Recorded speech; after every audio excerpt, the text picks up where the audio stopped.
इन दिनों अगर आप अपना पैसा निवेश करने के लिए कहीं ऐसा ऑप्शन देख रहे हैं जहां पर आपको एफडी से ज्यादा रिटर्न मिले, तो आप पीपीएफ यानी पब्लिक प्रोविडेंट फंड और ईएलएसएस यानी इक्विटी लिंक्ड सेविंग स्कीम में निवेश कर सकते हैं।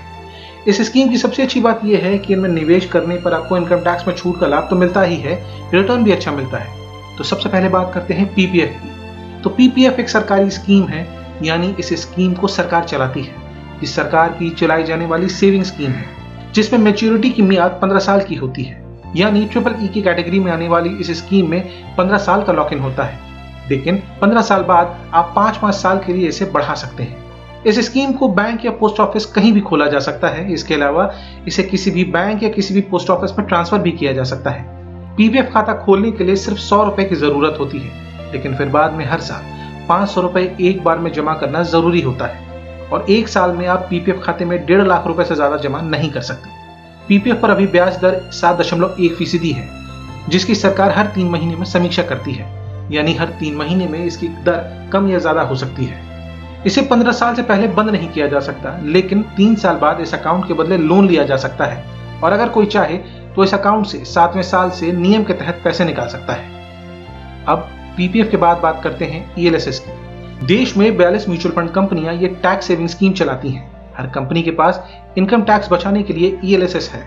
इसे ऑनलाइन घर बैठे या किसी भी एजेंट के जरिए बड़े आसानी से खरीदा जा सकता है। इसमें निवेश के जरिए 1.5 लाख रुपए की अधिकतम छूट भी ली जा सकती है, लेकिन अधिकतम निवेश की कोई सीमा नहीं है। इस इनकम टैक्स बचाने वाली स्कीम में निवेश 3 साल के लिए लॉक इन रहता है। इसके बाद निवेशक चाहे तो पैसा निकाल सकता है। 3 साल बाद चाहे तो पूरा पैसा निकाल ले या जितनी जरूरत हो उतना पैसा निकाले और बाकी का पैसा ईएलएसएस में जब तक चाहे बने रहने दे। लेकिन अगर निवेशक इसमें डिविडेंड पे आउट का ऑप्शन चुनता है तो बीच बीच में पैसे मिलते रहेंगे उसे। हालांकि इनकम टैक्स बचाने वाली इस स्कीम से बीच में पैसा नहीं निकाला जा सकता। अब तक तो आपने दोनों टैक्स फ्री स्कीम के बारे में जाना। आपने जाना कि पीपीएफ क्या है और ये भी कि ईएलएसएस किस चिड़िया का नाम है। तो अब जरा इन दोनों स्कीम को अगल बगल में रखकर समझने की कोशिश करते हैं। तो पीपीएफ में 15 साल का लॉक इन होता है, जबकि ईएलएसएस में 3 साल का। पीपीएफ में कोई जोखिम नहीं है, जबकि ईएलएसएस में वो बाजार के जोखिमों के अधीन है। रिटर्न भी पीपीएफ पर ब्याज की दर से मिलता है और ईएलएसएस में रिटर्न मार्केट लिंक होता है।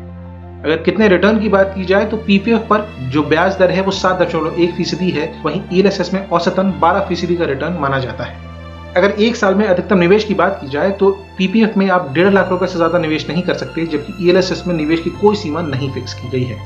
टैक्स बेनिफिट दोनों ही स्कीम में मिलती है।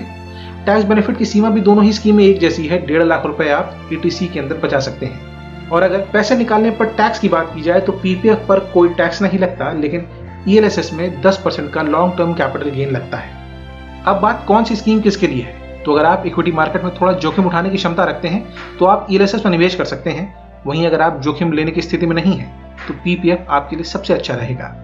हमें उम्मीद है कि पीपीएफ और ईएलएसएस के बारे में हमारी दी जानकारी आपको काम की लगी होगी। अगर ऐसा है तो इस वीडियो को तुरंत लाइक और शेयर कर दीजिए ताकि ये काम की जानकारी दूसरों को भी मिल सके। अगर आप ये वीडियो यूट्यूब पर देख रहे हैं तो हमारे चैनल को सब्सक्राइब कर दीजिए और अगर फेसबुक पर देख रहे हैं तो इस पेज को लाइक कर दीजिए। हमने खबर आपकी में थोड़ा सा बदलाव भी किया है।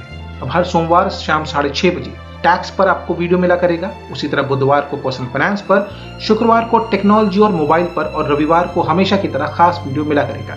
और ये सब होगा शाम 6:30 बजे। अपना ख्याल रखिए, अपनों का ख्याल रखिए। अगले वीडियो में मिलते हैं, तब तक के लिए धन्यवाद।